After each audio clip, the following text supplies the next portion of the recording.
구약성경 룻기서 2장 1절부터 18절까지 말씀입니다. 드디어 1장 끝났고 이제 2장 들어갑니다. 룻기서 2장 1절 더 찾으신 줄 알고 제가 공독하겠습니다. 룻기서 2장 1절 나오미의 남편 엘리멜렉의 친족으로 유력한 자가 있으니 그의 이름은 보아스더라. 모압 여인 룻이 나오미에게 이르되 원하건대 내가 밭으로 가서 내가 누구에게 은혜를 입으면 그를 따라서 이삭을 주겠나이다 하니 나오미가 그에게 이르되 내 따라 갈지어다 하며 룻이 가서 베는 자를 따라 밭에서 이삭을 줍는데 우연히 엘리멜렉의 친족 보아스에게 속한 밭에 이르렀더라. 마침 보아스가 베들레헴에서부터 와서 베는 자들에게 이르되 여호와께서 너희와 함께 하시기를 원하노라 하니 그들이 대답하되 여호와께서 당신에게 복 주시기를 원하나이다 하니라.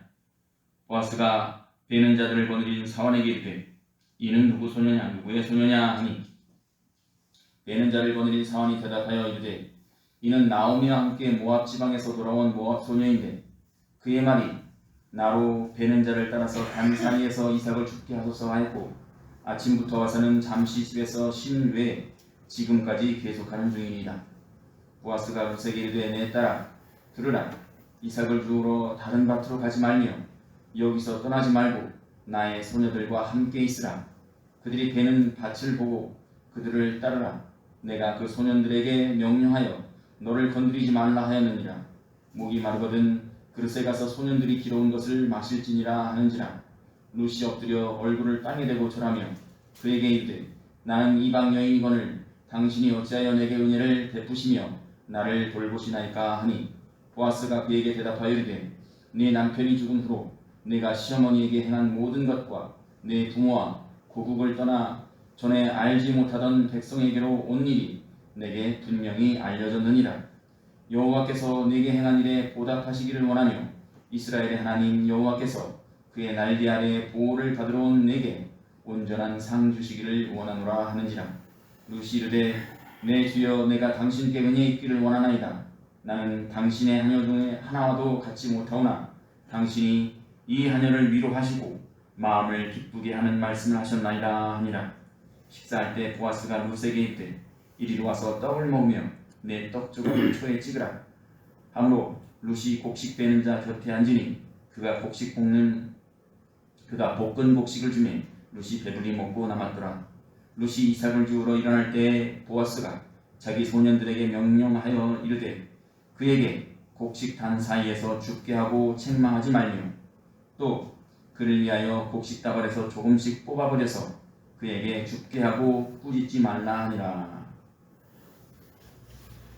오늘은 16절까지만 보겠습니다.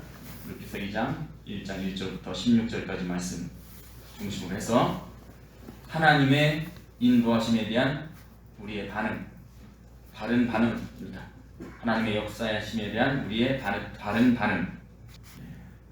먼저 1장 16절 보시면 나오미의 룻의 신앙 고백이 나옵니다. 내게 어머니를 떠나며 어머니를 따르지 말고 돌아가라 강권하지 마옵소서. 어머니께서 가시는 곳에 나도 가고 어머니께서 머무시는 곳에 나도 머물겠나이다. 어머니의 백성이 나의 백성이 되고 어머니의 하나님이 나의 하나님이 되시리니 어머니께서 죽으시는 곳에서 나도 죽어 거기 묻힐 것이라. 만일 내가 죽는 일 내에 어머니를 떠나면 여호와께서 내게 벌을 내리시고 더 내리시기를 원하나이다 하는지라. 이 룻은 어렴풋이나마 시어머니 나오미를 통해서 하나님에 대해서 알고 있었을 것입니다. 하나님의 이름이 여호와인지 그분이 세상에 벌을 내리시고 또 복을 내리시는 분인지 어떻게 하면 하나님께 복을 받는지 벌을 받는지 대략적으로 알고 있었습니다.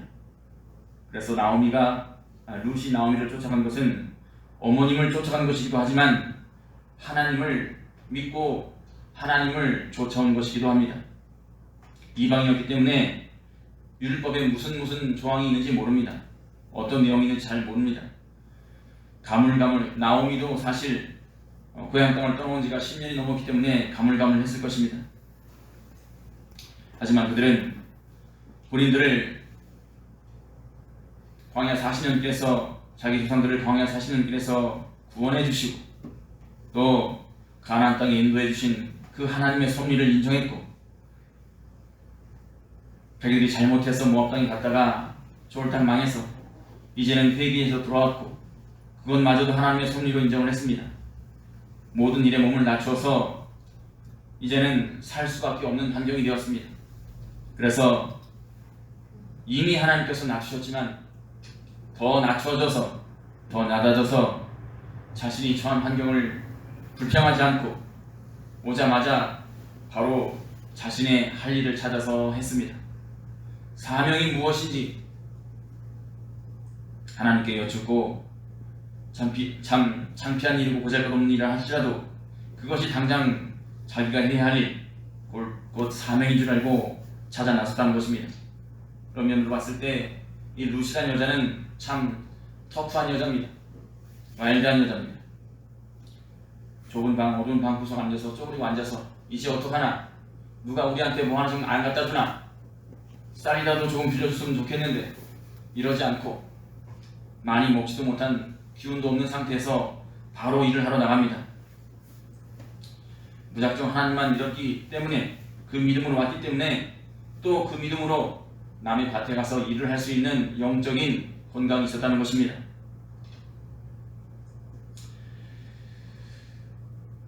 남의 밭에 가서 일을 하겠습니다 라고 시어머니가 먼저 얘기합니다. 이 룻기서 12장에는 죽다라는 단어가 2장에서만 12번이 나옵니다. 죽다, 뭔가를 죽다. 뭔가를 죽기 위해서는 쓸만한 물건이 있어야 하고 누군가가 일부러 버리거나 실수로 버려야 합니다. 하지만 그 모든 것이 하나님의 역사 가운데 있습니다. 신명기 24장 19절부터 20절을 한번 같이 찾아서 읽어보겠습니다. 신명기 24장 19절부터 21절입니다.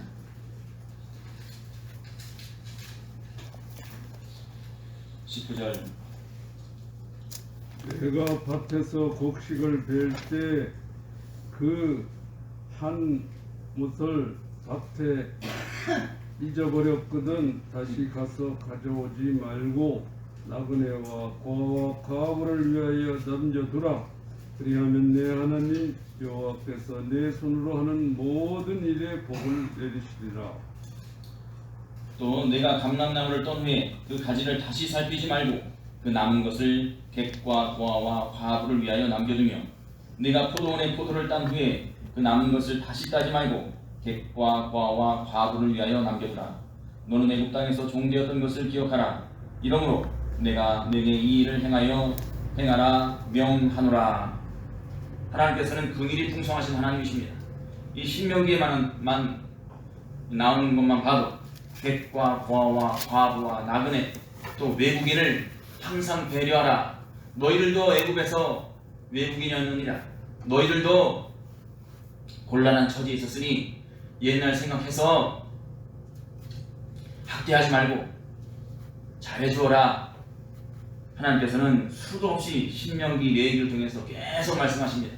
과부와 고아와 나그네, 외국인, 이혼당한 여자.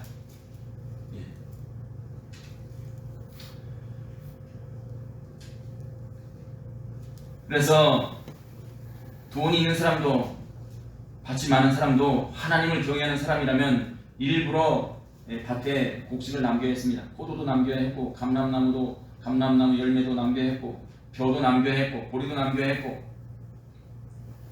사실은 그래야 이 과부와 고아와 나그네가 먹고 살 수가 있습니다.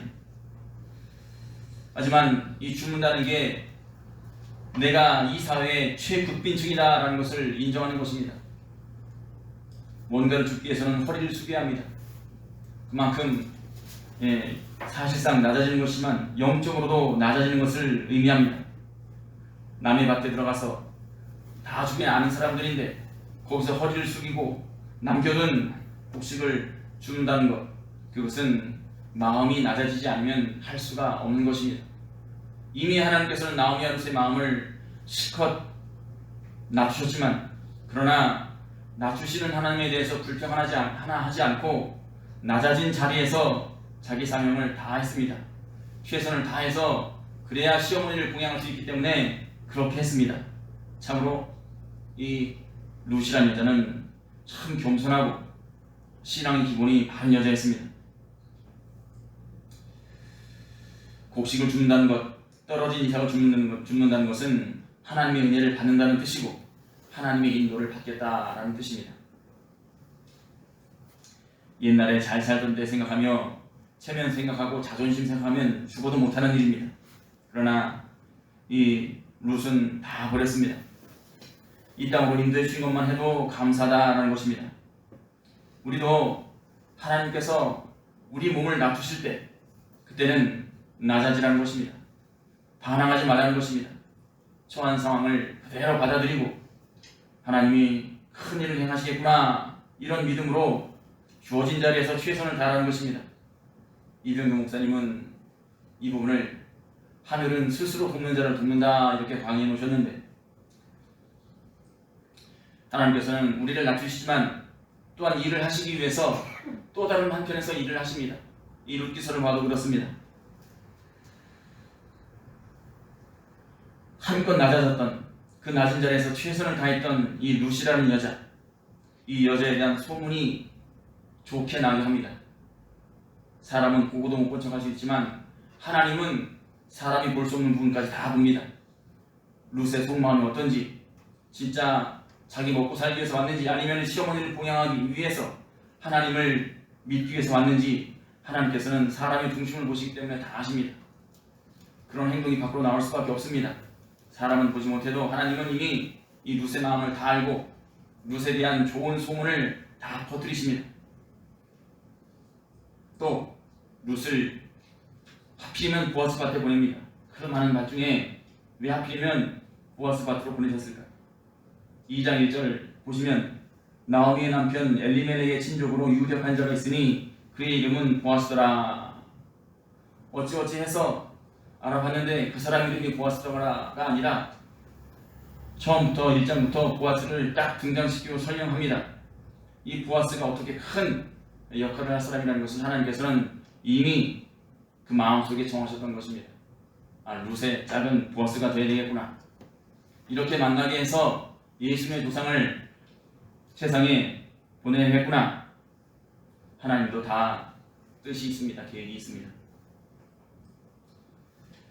이 낮아진 룻을 하나님은 나오미의 친족이었던, 다시 말해서 이 나오미의 기업을 물을 만한 보아스의 밭으로 인도를 하셨습니다.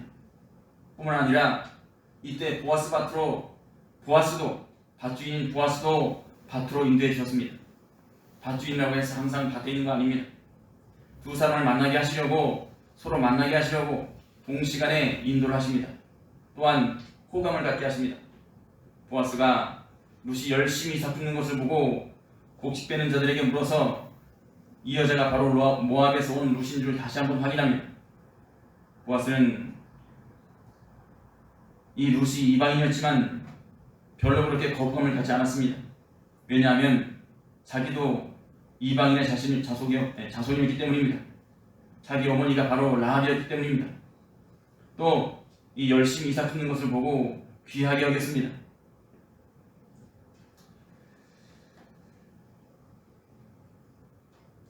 더구나 이 룻이 이삭을 열심히 충성을 다해서 주는 것을 본 보아스는 더욱 도와줄 마음이 생기지 않을 수가 없었습니다.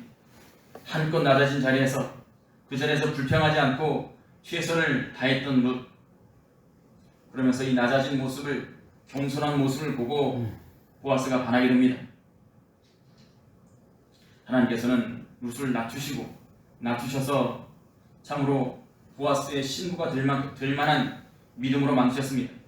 예수님의 조상이 될 만한 믿음으로 만드셨습니다. 딱 그 수준까지 만드시고 나서는 보아스를 만나게 하십니다. 오긴 왔는데 산설보 문설보 부모님 보고 싶고 입에 맞는 거 없고 이런 식으로 투덜투덜대면서 일을 했다면은 보아스가 그를 보고도 호감이 생기지 않았을 것입니다. 미처 덜 낮아진 상태에서 보아스를 만났다면 일이 어긋났을 것입니다. 그러나 하나님은 딱 딱 좋게 겸손한 상태, 딱 좋게 낮아진 상태, 거기까지 낮게 만드시고 보아스를 보내서 만나게 하십니다. 이렇게 룻과 보아스의 만남은 우연 같지만 이것은 필연입니다. 다시 말씀드리면 하나님의 역사였다는 것입니다. 섭리와 계획이 있었다는 것입니다. 믿음으로 낮아진 룻은 결국은 보아스의 마음을 감동시켰습니다.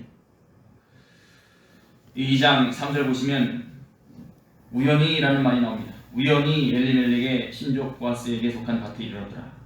때마침 보아스가 베들레헴에서부터 와서 베는 자들에게 이르렀다. 우연히, 때마침 이런 말이 나오는데 우리가 여기에서 오해서는 안 됩니다. 이 일련의 사건이 우연히, 때마침 마치 소가 뒷걸음질 치다가 쥐에 꼬리를 밟은 것처럼 확률은 낮지만 어쩌다가 그렇게 됐다, 이런 식으로 이해해서는 안 되는 것입니다. 사람이 보기에는 우연이고 사람이 보기에는 때마침이지만 이 모든 것이 하나님의 역사였다는 것입니다. 하나님의 섭리 가운데 하나님이 허락하시지 않으면 아무 일도 일어나지 않습니다. 이렇게 하나님은 인간 역사의 배후에서 지금도 살아 역사하시는 분입니다. 하나님은 이렇게 하나님만을 의지하면서 하나님의 섭리를 받아들이고 그 자리에서 자신을 낮추어 불평하지 않고 최선을 다하는 자들을 도와주시는 분이십니다. 그들을 들어 큰 일을 이루십니다. 하나님은 큰 일을 맡기고자 하는 자를 항상 낮추십니다. 우리 예수님이 하나님이셨지만 세상을 보내서 낮추셔서 그 모진 고난 고통 다 받으시고 십자가 위에서 구속사업을 완성하셨습니다.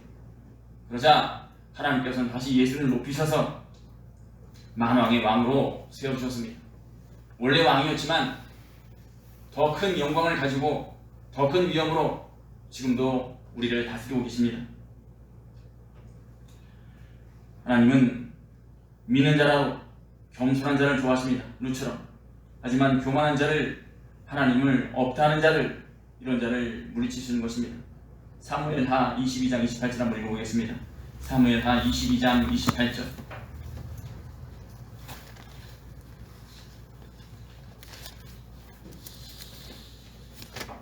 주께서 곤고한 백성은 구원하시고 교만한 자를 살피사 낮추시리이다. 사무엘상 2장 3절. 먼저 찾으신 분이 읽으시기 바랍니다. 사무엘상 2장 3절입니다.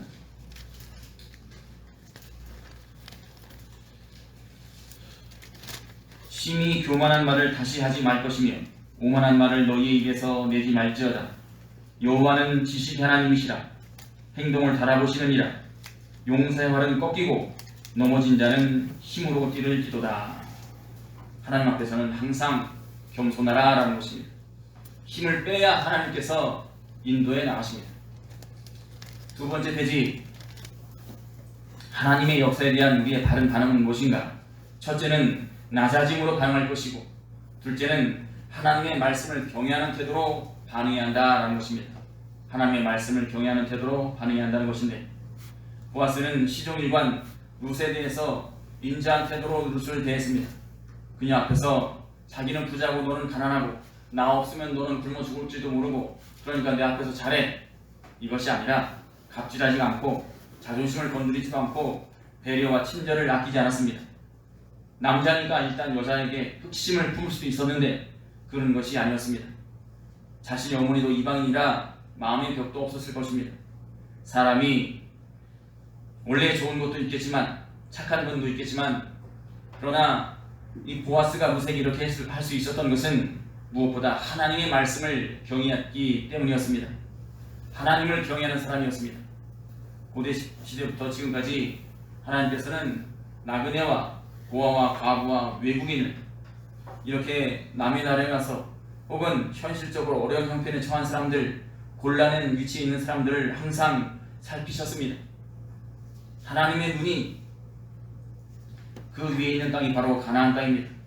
룻은 하나님의 말씀에 대한 지식, 율법에 대한 지식은 거의 없었을 것입니다. 온 지 1년도 안 되기 때문에, 교육을 특별히 받은 적이 없기 때문에. 그러나 보아스는 하나님의 율법과 계명에 대해 많은 부분을 알고 있었을 것입니다. 하나님은 고아, 과부, 나그네, 외국인 이런 사람들을 항상 배려하고 압제하지 말아라. 그들이 기도할 때 내가 가만히 있지 않겠다. 신원을 내가 무시하지 않겠다라고 건드리지 말라고, 괴롭히지 말라고 여러 곳에서 경고하십니다. 신명기만 보아도 한 10군이 나옵니다. 과부와 고아를 긍휼히 여기시고 보호하시려는 하나님의 의지를 우리는 말씀을 통해서 알 수 있다. 이 말씀을 보아스가 알고 있던 것입니다. 이런 보아스의 태도는 참으로 말씀을 아는 것이 그치지 않는 하나님을 경외함으로부터 나왔다는 것입니다. 경외하는 것, 하나님을 경외한다는 뜻은 무슨 뜻인가? 기본적 의미는 두려워하다, 떨다이지만 사실 성경적으로 해석하면 이는 어떤 전능한 존재에 대한 공포감뿐만이 아니라 하나님의 주권과 영광을 인정하는 자가, 그런 사람들이 가지는 거룩한 두려움, 경건한 공경심 등을 일컫습니다. 따라서 경외하다는 말에는 좋은 마음, 곧 존경하는 마음으로 삼가 조심한다 라는 뜻이 있다는 것입니다. 하나님은 당신을 경외하는 자에게 크고 놀라운 은혜와 복과 긍휼을 건입혀 주셨습니다. 룻은 보아스에게 무엇을 주었는가? 룻이 아니었다면 보아스는 예수님의 조상이 될 수가 없었습니다. 하나님은 예수님의 조상으로 룻도 선택했지만 룻 덕분에 보아스가 선택되었던 것입니다. 하나님을 경외하는 자는 말씀을 경외하는 자입니다. 하나님을 경외한다고 하면서 말씀을 무시하면 그건 거짓말입니다. 성도의 삶, 우리의 삶은 말씀을 경외하는 삶이 되어야 하는 것입니다. 마태복음 6장 33절 34절 보시면 먼저 그의 나라와 그의 의를 구하라. 그리하면 이 모든 것을 너희에게 더하시리라 말씀하셨습니다. 이 모든 것은 육신에 필요한 것들인데 그 나라와 그 의를 구하는 자에게는 하나님이 모든 것을 더해 주신다라는 말씀입니다. 믿음으로 말씀만 붙들고 나가면 하나님께서 육신의 떡도 주실 것이니 떡을 섬기지 말라라는 것입니다. 하지만 말씀과 떡 두 가지를 다 섬기면 결국은 두 주인을 섬기는 것이 되고 마침내는 하나님을 잃는 신앙을 잃어버리게 된다는 것입니다. 주일날 일도 열심히 하고 주일 끝나면 교회도 가고 나는 둘 다 잘하겠다, 이게 안 된다는 것입니다. 어디까지나 사람의 생각이고 말씀만 붙들고 사면 하나님께서 기뻐하셔서 물론 영혼도 잘 되게 해주시고 그 육도 하나님께서 책임져 주신다는 것입니다. 이 모든 것을 도와주리라. 하나님께서 말씀을 붙들고 사는 사람에게는 영의 양식도 육의 양식도 둘 다 준다는 사실, 이 사실은 제가 지금 이 자리에 서서 여러분들에게 설교하지만 사실 제가 지금까지 한 설교는 한편 저를 향한 설교도 했습니다.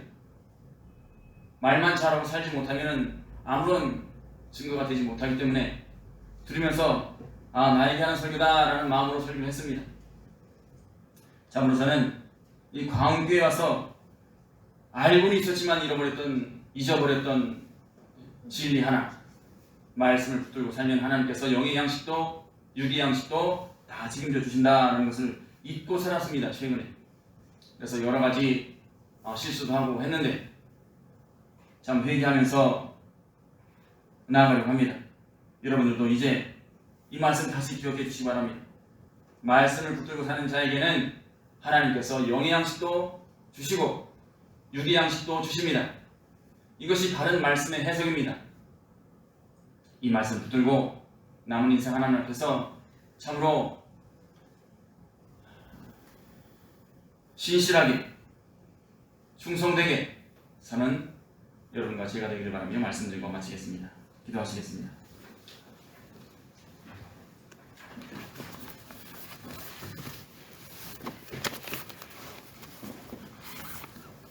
지금도 살아 역사하시어 우리 마음 가운데 필요한 말씀을 주시고 우연처럼 보이는 세상 가운데서 사람을 보내주시고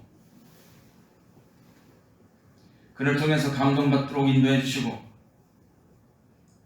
하나님을 알 수 있도록 모든 주변을 섭리해 나가시는 거룩하신 전지전능하신 아버지 하나님이시여, 이 작은 자가 본인도 어린 자가 감히 하나님 앞에 나와서 설교라고 했습니다. 아버지 하나님이시여, 이 말씀을 통해서 듣는 자나 전하는 자나 하늘의 큰 긍휼로 말미암아 변화받고 새 사람 될 수 있도록 하여 주시옵소서.